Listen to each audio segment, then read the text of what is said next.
জি24 ঘন্টা জ্যাকলিবল স্টুডিও থেকে আমি সব্যসাচী শুরু করছি পাঁচটা পাঁচ। আর পাঁচটা পাঁচ আজকে যে বিষয় নিয়ে আলোচনা করব, কাটোয়া রাজুয়া গ্রামে পরিত্যক্ত বাড়িতে পরপর বিস্ফোরণ, বোমার অভিজ্ঞতে উড়ে গিয়েছে ঘরের চাল, কেঁপে ওঠে আশেপাশের একাধিক বাড়ি। ঘটনাস্থলে মৃত্যু হয়েছে একজনের। ঘন বসতিপূর্ণ এলাকা, কিভাবে একাধিকবার বিস্ফোরণ, কাদের মদতে, কেন বোমা বাঁধা হচ্ছিল, গ্রাউন্ড জিরোয় পৌঁছে খতিয়ে দেখল জি24 ঘন্টা।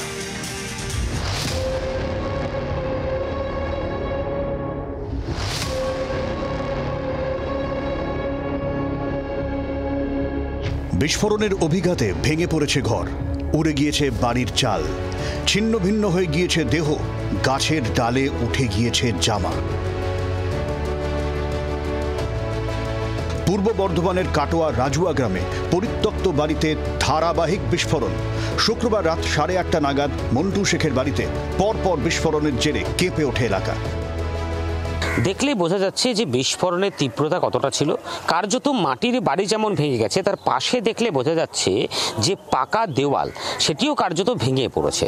অর্থাৎ বিস্ফোরণের তীব্রতা কতটা ছিল সেই ছবি দেখলে স্পষ্ট, এবং যে কার্যত এই বাড়িটি পুরো ধ্বংসাবশেষে পরিণত হয়েছে, আশেপাশের বাড়িতেও ফাটল দেখা দিয়েছে। ঘটনাস্থলে মৃত্যু হয় এক ব্যক্তির, মৃত বরকত শেখ বীরভূমের নানুরের বাসিন্দা। কাটোয়া রাজুয়া গ্রামে রাতের অন্ধকারে নানুরের বাসিন্দা বরকত কি করছিল, দানা বাঁধছে রহস্য। দুষ্কৃতীরা বীরভূম থেকে এসে, অর্থাৎ নানুর এলাকা থেকে এসে এইখানে কি করে বোমা বাঁধছিলেন, কি করে তারা পৌঁছালেন, এবং তারা প্রথমবারই এসেছিলেন না আগেও এই কাজ ঘটতো, এই প্রশ্নগুলো উঠে আসছে। পুলিশ তদন্তে আগামী সময়ে কি উঠে আসে এটা দেখার বিষয়, এবং তার পাশাপাশি রাজনৈতিক যে চাঞ্চল্য সেটা কোন পরিস্থিতি গিয়ে দাঁড়ায় সেটাও কিন্তু অবশ্যই দেখার বিষয়। কালকে পুরো 6টার সময় বেরিয়ে গেছে, সন্ধ্যে 6টায় মিস্ত্রির কাজ থেকে এসেই বেরিয়ে গেছে। আমাদের গ্রামে সব প্রত্যেকটা লোক মহরম খেলা করে, তাদেরকে জিজ্ঞেস করলেন তারা বলে দেবে। সূত্রের খবর, বিস্ফোরণের পর পালিয়ে যায় 3 থেকে 4 জন। গুরুতর জখম তুফান চৌধুরী নামে একজনকে পাকড়াও করে স্থানীয়রা, তুলে দেওয়া হয় পুলিশের হাতে। জখম ব্যক্তি বর্তমানে কাটোয়া মহকুমা হাসপাতালে চিকিৎসাধীন। আপনাদের এই গ্রাম ছাদ পাত উড়ে গিয়েছে, কেঁপে উঠেছিল, কি ঘটনা? বোম বাঁধছিল, কিছু দুষ্কৃতী বোম বাঁধছিল গ্রামে। হ্যাঁ, গ্রামের মানুষ কেউই জানতো না ওরা দুষ্কৃতী টাইপের। হ্যাঁ, সেই কারণেই ওরা বোম বাস্ট হয়ে এখানে একজন মারা গেছে, একজন আহত হয়েছে, আরও 4-5 জন পালাচ্ছে। গিয়ে কি দেখলেন? যে ওই এমনি সব ঝল খাইছে। তুফানকে এইসব করতো নাকি? না, কোনো দিনকার জন্য কোনো পক্ষে করছে না। এই শয়তান লেগেছে মনে হয় ওর পেছুতে, কোনো শয়তানের কারণে হচ্ছে এটা। বিস্ফোরণের খবর পেয়ে এসডিপিও ও কাটোয়া থানার আইসি নেতৃত্বে পৌঁছয় বিশাল পুলিশ বাহিনী। ঘিরে দেওয়া হয় বিস্ফোরণ স্থল, আটক করা হয়েছে কয়েকজনকে। পুলিশ সূত্রে খবর, যখন তুফান চৌধুরী 10 দিন আগেই ছাড়া পেয়েছে জেল থেকে। কাদের নির্দেশে কেন বাঁধা হচ্ছিল বোমা, এলাকায় বোমা বাঁধা হলেও কেন খবর ছিল না পুলিশের কাছে, কেন এক জেলা থেকে অন্য জেলায় বোমা বাঁধতে যাচ্ছে দুষ্কৃতীরা, প্রশ্নের উত্তর এখনো অধরা। সন্দীপ চৌধুরী ও প্রসেনজিৎ মালাকারের রিপোর্ট, জি24 ঘন্টা। আমাদের সঙ্গে এই মুহূর্তে রয়েছেন বিজেপির প্রীতম দত্ত। তবে আমরা শুরুতেই যাব তৃণমূলের বৈশ্বনাথ চট্টোপাধ্যায়ের কাছে। বৈশ্বনাথ দা, এ তো পরপর ঘটনা, এবং আচ্ছা বৈশ্বনাথ দা এখনো পর্যন্ত এসে পৌঁছননি। বৈশ্বনাথ দা আসলে আমরা যাব। আমি প্রীতমের কাছে শুরুতে যাই। প্রীতম, আমরা পরপর যে ঘটনাগুলো দেখছি, কিছুদিন আগেই কালীগঞ্জ হয়ে গেল, তারপরে এই ঘটনা, মানে কোথাও গিয়ে মনে হয় এই নানুনের লোক কাটোয়া এসে বোমা বাঁধছেন, জখম হচ্ছে। এই ইন্ডাস্ট্রি তো আজকের নয়, অনেক দিনের। এটা কি এখন একটু সুসংহত হয়েছে? অ্যাকচুয়ালি কি বলতো তোমার সভ্য, আমাদের না আসল জায়গাটায় পৌঁছতে হবে। তোমার এই আর্থসামাজিক দিকটায় আজকে পশ্চিমবঙ্গ যেই জায়গায় নিয়ে গেছে না, এখানে হচ্ছে সবচেয়ে বকরার লড়াই। এই বকরার লড়াই করতে গিয়ে তৃণমূলকে মারছে, তৃণমূলের মুসল পর্ব শুরু হয়ে গেছে। আমরা মালদায় দেখছি একজনকে গুলি করে দিল, অ্যারেস্ট হলো তৃণমূলের নেতারা। আমরা দেখেছি কলকাতায় কসবাতে তৃণমূলের এক নেতা কিছু দুষ্কৃতী নিয়ে এসে সুশান্তবাবুকে মারার চক্রান্ত করলেন, ভাগ্যিস ট্রিগারটা চাপেনি, গুলিটা বেরোয়নি। এর আগে আমরা দেখলাম মেদিনীপুরের ভূপতিনগর। কত বলবো আমি তোমাকে, মানে অবাক হয়ে যাই আমি। এই পশ্চিমবঙ্গের এই মাননীয় মুখ্যমন্ত্রী যিনি বলেছিলেন সব কাজ নাকি ওনার হয়ে গেছে, উনি হ্যাঁ এটা করেছিলেন, উনি বিশাল ইন্ডাস্ট্রি করেছেন, সেটা হচ্ছে বোমা ইন্ডাস্ট্রি। এবং কি হয়েছে আজকে দেখো যে তুমি সারা পশ্চিমবঙ্গে তুমি প্রায় 565 জন 565 বাচ্চা ছেলে মেয়ে বোমার আঘাতে মারা গেছে। তার মধ্যে কয়েকদিন আগে তামান্না খাতুন, একটা বাচ্চা মেয়ে, কিসের জন্য তখনও রেজাল্ট বেরোয়নি, তৃণমূলের হুলিগানরা বেরিয়ে গেছে, কে কোথার থেকে বকরা তুলবে, কে কোথায় সেট করবে, কার কোন সিন্ডিকেটটা মজবুত হবে, তার আগে বেরিয়ে গেছে বিজয় উল্লাস করে আজকে বোম মেরে আজকে বাচ্চা মেয়েকে হত্যা করা হলো। এবং আজকে দেখো এই যে এই ব্যাপারটা যে চলছে, এটা সেম জিনিসটা একটার পর একটা ঘটনা। এটা কিন্তু মানে তোমার কোনো বিচ্ছিন্ন ঘটনা নয়, এটা তৃণমূলের ডিএনএতে ঢুকে গেছে, যে যেন তেন প্রকারণা, যে নিজেদের জায়গা মুরুষি পাট্টা গোছাতে হবে, তার জন্য নিজেদের জোর দেখাতে হবে, জোর যার মুলুক তার, ওই সেম সিস্টেম হয়ে গেছে। যখন যেখানে যেই স্টেটে যেই জায়গায় ললেসনেস থাকবে না, মানে কোনো রকম মানে আইনের শাসন নেই, শাসকের নিজস্ব আইন চলছে, এইটাই শাসকের নিজস্ব আইন, যে বোম মেরে গুলি করে যেভাবে হোক এলাকা দখল করো। এই কথাটাই আমরা বারবার বলছি, এবং আমরা শঙ্কিত যে সামনে 2026 ইলেকশনে আর কটা লাশ পড়বে, কারণ 26 ইলেকশনের আগেই আজকে এই অবস্থা, নিজেদের মধ্যে তারা মারামারি করছে। যখন ভোট আসবে তখন তো সাংঘাতিক ব্যাপার, তার কারণ হচ্ছে পশ্চিমবঙ্গের আর্থসামাজিক দিকটা 100% তৃণমূলীকরণ হয়ে গেছে এবং সে রাজনীতিকরণ হয়ে গেছে। এখানে যদি তৃণমূলের ঝান্ডা ধরো, তাহলে তুমি পাড়ার মধ্যে সিন্ডিকেট করতে পারবে, সিন্ডিকেট করবে, তোমার ইট বালি চুনসুরকি দেবে এবং তা সে দিয়ে তুমি পয়সা কামাবে। তুমি তৃণমূল করো, তাহলে তুমি চাকরি বিক্রি করতে পারবে, সেই হিসাবে তোমার ঘর সংসার চলবে। তুমি যদি তৃণমূল করো, তাহলে কলেজে ছাত্র ভর্তি করতে পারবে। তুমি যদি তৃণমূল করো, তাহলে তুমি রেশন দোকানের লাইসেন্স পাবে। তুমি যদি তৃণমূল করো, মদের দোকানের লাইসেন্স পাবে। তো এই যে সব কিছু তৃণমূলীকরণ, পুরো আর্থ সামাজিক দিকটা তৃণমূল করলে তুমি ইনকাম করতে পারবে, সেই দিয়ে তোমার সংসার চলবে।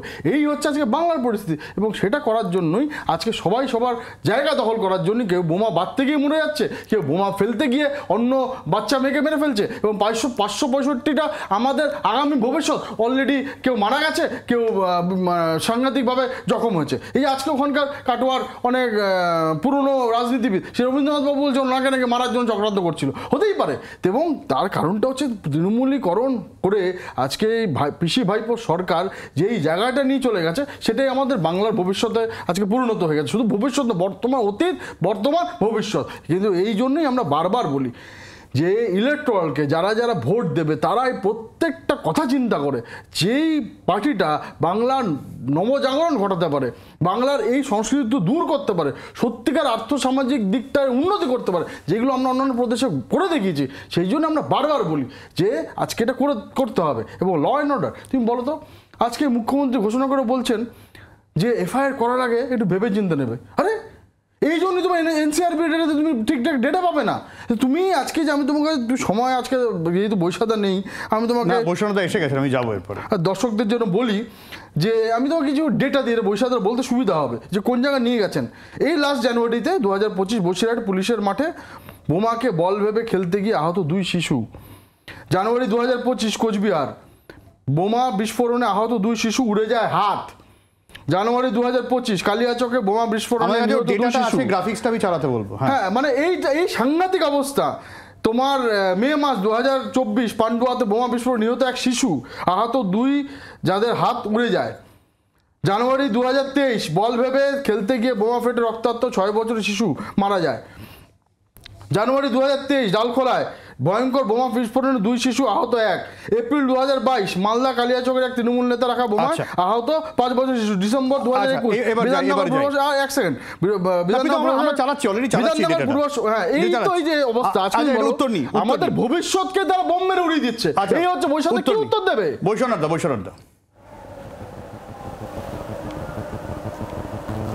মানে আপনি 10 মিনিট ওকে বলতে দিয়েছেন না, আপনি তখন ছিলেন না, আসেননি বৈশাখা, আমরা যখন শুরু করেছি। আপনিও দাদা, আপনার কি কিছু একটা বার্তা? না, আমি এসে গেছি, আপনার লোক সামনে বসে আছে। না, আমি আপনার লোক সামনে বসে আছি, আমি টাইমে রিচ করে গেছি। আচ্ছা বলুন বৈশাখা। আপনি আপনার লোক সামনে বসে আছে, আপনি 10 মিনিট টানা বলতে দিয়েছেন। আরে বৈশাখ, আপনি এলাকাতে আপনি আমাকে একদম প্রথম থেকে শেষ পর্যন্ত বলতে দেবেন। হ্যাঁ, এই ধরনের কথাবার্তা যদি বলে তাহলে তো আপনাদের সাথে টক শো করে লাভ নেই। আচ্ছা, আপনি কাগজটা বার করুন, বলুন দাদা, বলতে শুরু করুন না। চারিদিকে বোমা বিস্ফোরণ হচ্ছে, চারিদিকে বাচ্চারা আমি যখন তোমাকে বলতে দিয়েছি তুই বৈষ্ণবটাকে বলতে প্রবলেমটা হলো যে যিনি সঞ্চালনা করছেন তাকেই দায়িত্ব নিতে হবে। যিনি সঞ্চালনা করছেন তাকে তার এটা বোঝা উচিত যে আমি দূরে আছি, আমাকে যদি বলতে না হয় তাহলে আমাকে ডেকে লাভ নেই। আপনি ফেলিওর হচ্ছেন সঞ্চালক হিসাবে। বৈষ্ণব আপনি বাইরে বসে আছেন বলে আমার বলতে কমিউনিকেট করতে অসুবিধা হচ্ছে, আপনি বলুন। হ্যাঁ, আপনি উনি তো এতগুলো তথ্য দিয়েছেন, আমি একটা তথ্য দিয়েছি 2020 এনসিআরবির যে তথ্য, সেখানে বেআইনি অস্ত্র বাজেয়াপ্তর অর্ধেক ঘটনা উত্তরপ্রদেশে হয়েছে। উনি উত্তরপ্রদেশকে গ্লোরিফাই করলেন, গুজরাটকে গ্লোরিফাই করলেন, বিজেপি শাসিত রাজ্যে গ্লোরিফাই করলেন। আমি শুধু একটা জায়গায় দেখাবো যে 3 বার এনসিআরবির যে তথ্য, 3 বার সবচেয়ে সুরক্ষিত শহর হিসাবে কলকাতাকে বলা হয়েছে ওদের রিপোর্টে। 2022, 2021 এবং 2020 সর্বশেষ রিপোর্টটি প্রকাশিত হয়েছে 2022 সালে। এটা কেন্দ্রীয় সংস্থার রিপোর্ট, এটা আমাদের রিপোর্ট নয়। কলকাতা পুলিশ পশ্চিমবঙ্গ রাজ্য পুলিশ ভারতের অন্যতম পেশাদার বাহিনী। উনি তাদেরকে ডিসক্রেডিট করার জন্য নানান কথা বললেন। 2025 সালে উত্তরপ্রদেশের পুলিশ পারফরমেন্স অডিট অনুযায়ী শতকরা 100% সাব ইন্সপেক্টর সিএম উইন্ডোর মাধ্যমে জনজীবনের ক্ষেত্রে কার্যকর পদক্ষেপ নেয়নি। এটা রিপোর্ট দিয়ে বলছি। 589 জন সাব ইন্সপেক্টরের মধ্যে একজনও নাগরিক অভিযোগের নিষ্পত্তি উদ্যোগী দেখাননি। 50 জনের বেশি ইন্সপেক্টর এফআইআর এ লেখার মতো ক্ষমতাটুকু নেই উত্তরপ্রদেশে। এটা এনসিআরবির রিপোর্ট থেকে আমি বললাম, যা বললাম এনসিআরবির রিপোর্ট থেকে বললাম। আজকে কাটোয়ায় একটা ফৌজদারি ঘটনা ঘটেছে, পুলিশ এটার ব্যবস্থা নেবে। আমরা বারবার বলছি কোনো হিংসা, কোনো গন্ডগোল, কোনো বোমাবাজি, কোনো মানুষের মৃত্যু, এটা আমরা কখনো বরদাস্ত করবো না তৃণমূল কংগ্রেস থেকে। তারপরেও এরা যেহেতু এদের বুথে বুথে কোনো লোক নেই, এদের ইলেকশনে এদের 77 জন গতবারে জিতেছিল ডেলি প্যাসেঞ্জারি প্রধানমন্ত্রীকে নিয়ে আসার পরেও, এবারেও ডেলি প্যাসেঞ্জারি শুরু হয়েছে। অমিত শাহ বসেছিল, বিভিন্ন রাজ্যের মুখ্যমন্ত্রীরা বসেছিল, তারপরে বিজেপি গোহারান হেরেছিল, তারপরে আবার ওদের 77 জনের মধ্যে থেকে আবার একগাদা লোক ওনারা তৃণমূল কংগ্রেসে জয়েন করে গেছে। এটা ওনাদের জানতে হবে। আজকে একটা আনফরচুনেট ঘটনা ঘটেছে, তার জন্য পুলিশ ব্যবস্থা নেবে এবং ব্যবস্থা নিয়েছে অলরেডি। সেই জায়গায় দাঁড়িয়ে তুফান চৌধুরী বলে একজন কুখ্যাত দুষ্কৃতী, তিনি এই ঘটনায় যুক্ত হয়েছে বলে সবাই জানে। এবার তাকে বিরোধী রাজনৈতিক দলে, যেহেতু এরা নির্বাচনে জিততে পারে না, ওদের দেশের বড় বড় নেতাকে আনবার পরও তাই এরা আমাদের উপর দোষারোপ করে। আমি বিজেপি শাসিত উত্তরপ্রদেশের আতশবাজির কারখানায় 16ই জুন অন্তত 4 জন মহিলা মারা গেছে, 9 জন আহত হয়েছে। 1 মে 2025 ভাওয়ালি গ্রামে ঘটনাটি ঘটে। 2025-এ গুজরাটের ডিশায় অবৈধ কারখানায় বিস্ফোরণে 21 জন প্রাণ হারিয়েছে। 2025 মে মাসে ওদের যুব মোর্চার সভাপতি রামকৃষ্ণ মাঝি, তাকে কলকাতায় গ্রেপ্তার করা হয়েছে। 120টা বুলেট তার কাছ থেকে উদ্ধার করা হয়েছে। ওদের প্রাক্তন মন্ত্রী নিশীথ প্রামাণিক, তার বিরুদ্ধে অস্ত্র আইন থেকে শুরু করে বিভিন্ন ফৌজদারি অভিযোগ আছে, নির্বাচনেও হেরে গেছে, মানুষও তাকে রিজেক্ট করেছে। 1923-এ ফেব্রুয়ারিতে নিশীথ প্রামাণিক একটা হামলার কথা বলেছিল, তাতে বিজেপি স্থানীয় নেতার যোগ পাওয়া গেছে। আর কটা বলবো, 2024 অক্টোবরে অজিত দাস 1.12 কেজি হেরোইন নিয়ে ধরা পড়েছে।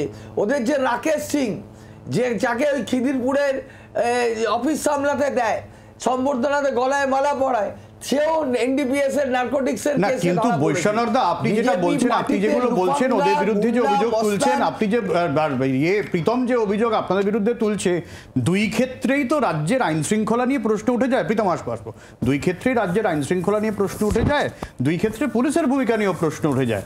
যদি বিজেপি এটা করে থাকে, পুলিশ সামলাতে পারছে না, যদি তৃণমূল বা প্রাক্তন তৃণমূল এটা করে থাকে, পুলিশ সামলাতে পারছে না, প্রশ্ন তো উঠবে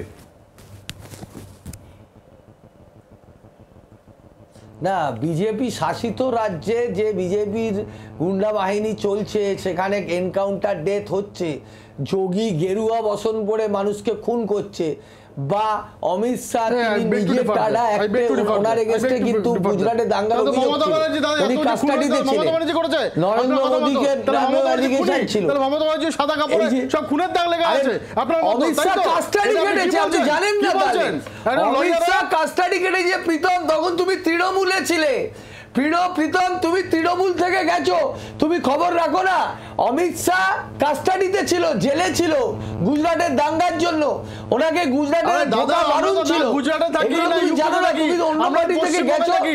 তুমি তৃণমূল বিজেপির যেদিন থেকে নেতাদের বন্ধ শুরু করে কেলোর সেদিন থেকে কীর্তিগুলো জানো না? তৃণমূলকে বিসর্জন দিয়ে আজকে ভারতের জনতা পার্টি জনতার কথা বলতে এখানে এসেছি এবং আপনাকে এটা জিজ্ঞেস করলাম এখানে কি আরে বাবা, তুমি যোগী আদিত্যনাথ তৃণমূল থেকে না গেছো বলে মুখ্যমন্ত্রী মমতা বিজেপির ব্যানার্জি? পুরো এখানে দায়িত্ব ঘটনাগুলো জানো না? এই আইন চলাচল আপনি যার যার কথা বললেন তার তো ব্যবস্থা নেওয়ার কথা আরে আপনার পুলিশের। আপনার পুলিশ কি করছে আপনার পুলিশ? আরে আমরা বলেছি কুম্ভ মেলায় কতজন মারা গেছে, কে উত্তর আমরা দেবে? বলেছি, উত্তর বলেছে এই মালদার আপনার চিফ যে মিনিস্টার বন্ধু, না আমরা। তাকে গিয়ে গুলি করে হত্যা পুরীতে করা। এত আমরা লোক বলেছি, মারা গেল, এই কোনো সুমন্ত পিস্তলে ঘোষকে কে উত্তর গিয়ে, দেবে? বন্দুক উত্তর গুছিয়ে গুলি করার উড়িষ্যার জন্য। চিফ মিনিস্টার আমরা না বলেছি আমরা। যে এই আপনার আজকে ভারতবর্ষের এই ল্যান্ডের রাজ্যে যে ঘটনা ঘটেছে, আপনাদের তার উত্তর তো দিতে হবে বিজেপি পার্টিকে। স্বীকার করুন যেখানে বিজেপি শাসিত রাজ্য আছে। ছাত্রদের নামে আপনার প্রত্যেক কলেজে গুন্ডা তৈরি আপনি করছেন তো না? বিজেপিতে এটা গেছেন, গিয়ে এখন বিজেপির ব্রিফ নিয়ে বলছেন। ভবিষ্যতের জন্য সাংঘাতিক পর্যায়ে নিয়ে যাচ্ছেন।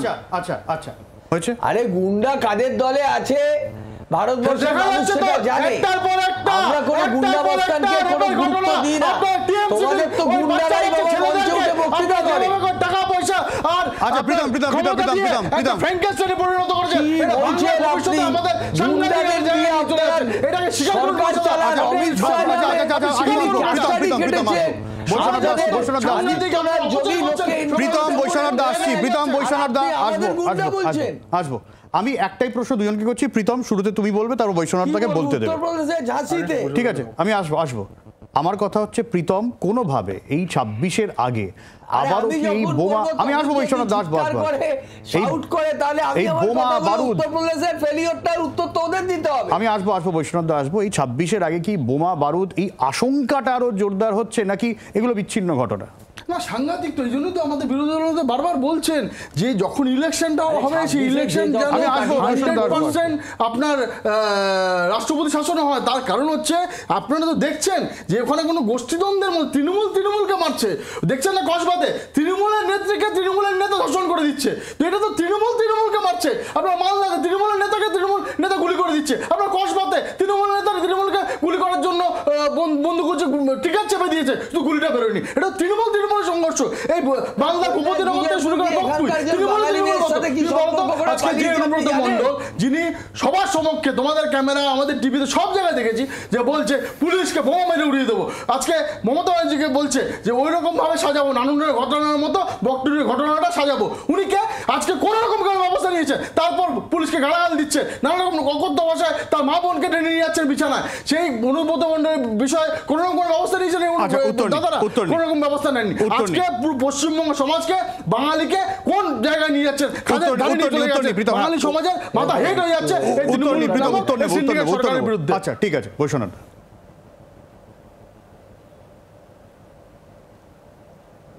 এবার আমি বলি, উনি এত কথা বলেন, মধ্যপ্রদেশের মন্ত্রী এই সেনাবাহিনীর সোফিয়া কুরেশিকে টেরারিস্টের বোন বলেছে। এর মতো মারাত্মক ঘটনায় কোনো ব্যবস্থা হয়েছে? সে তো এখনো মন্ত্রী আছে। আপনি বলুন তো, এই কুস্তিগির সোনার মেয়েদেরকে যে আমরা পশ্চিমবঙ্গের কথা বলছি দাদা, আমরা পশ্চিমবঙ্গে থাকি, কি ব্যবস্থা নিয়েছে? পশ্চিমবঙ্গে থাকি নাকি বিজেপি পার্টি তো বলছিলাম সরকার দিয়ে পার্টি ম্যানুফ্যাকচারিং এর প্রায় নাম্বার 1 হয়ে গেছে। আমাদের পশ্চিমবঙ্গ কটা হয়েছে আজকে ইউপিতে? চিৎকার করতে হবে বলে অনুরোধ কথা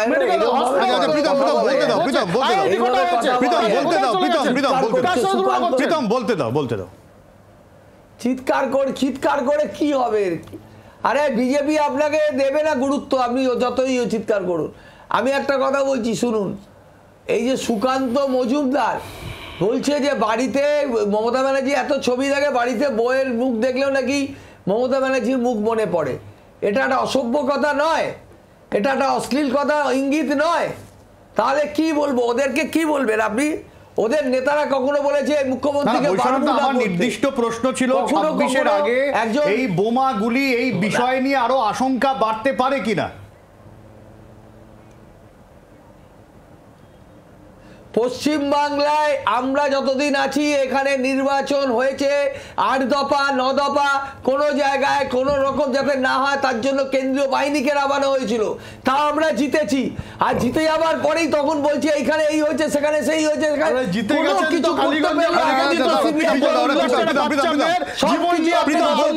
বলতে দাও, তোমার কাছে আসবো আমি। প্রীতম বলতে দাও, বলুন বৈশ্বনাথ দা।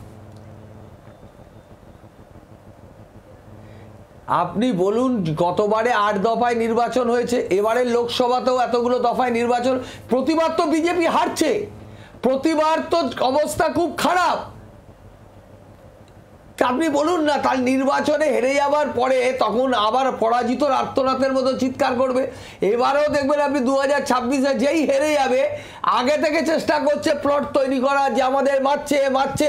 ওদের বুথেই লোক নেই, ওদের এলাকাতেই লোক নেই, ওদের কোনো লোকই বুথে বসে না, কোনো সংগঠন নেই, এখানে বসে টিভি চ্যানেলে সুযোগ পায় বলে চিৎকার করে। হয়েছে এক কথা হলো। তোমার প্রশ্নটা ছিল যে আজকে পশ্চিমবঙ্গের 2026-এ কোন দিকে এগোচ্ছে। আমরা দেখছি সভ্য, আজকে বাংলার মানুষও দেখছে তোমার এই প্রোগ্রাম দেখে তারা বিচার করবে। তুমি বলো তো আজকে বাংলার কি এখানে কি তোমার ইউপির শাসন না মধ্যপ্রদেশ শাসন? আজকে ইউপি কোথায় চলে গেছে? ও রাস্তাঘাট থেকে শুরু করে ওখানে কোনো জায়গায় পটলস আছে? আজকে সারা পশ্চিমবঙ্গের প্রত্যেকটা কলকাতা প্রত্যেকটা রাস্তায় পটল। আজকে ওখানে এফডিআইতে তোমার ইউপি তোমার 3rd পজিশনে চলে গেছে পুরো ইন্ডিয়াতে। আমাদের কোন পজিশন আছে? আজকে ইউপি ইনভেস্টমেন্টে কোথায় চলে গেছে? আজকে মোবাইল ম্যানুফ্যাকচারিং ইউপি প্রায় নাম্বার 1 কি নাম্বার 2 তে চলে গেছে। তো সেখানে আমরা কোথায় আছি? তো সেখানে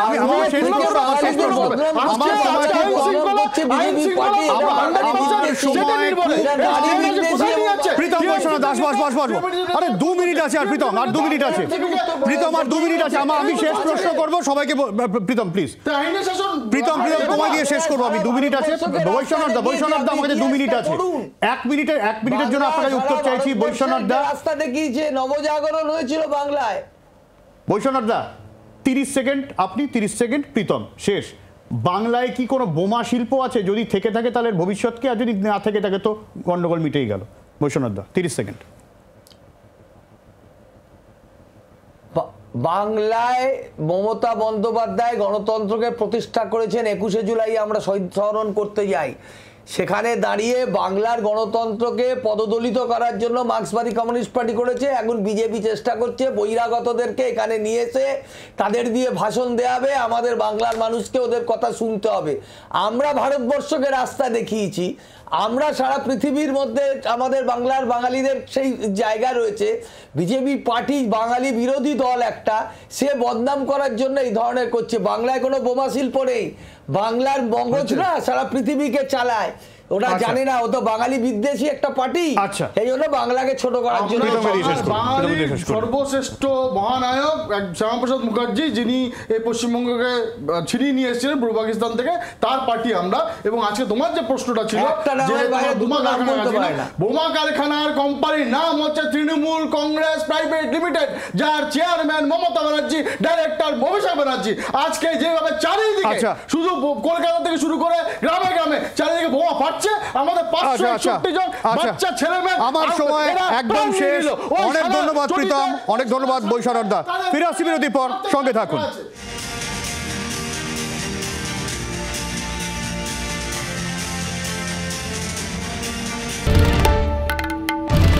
বাংলার আওয়াজ, বাঙালির আবেগ, জি 24 ঘন্টা।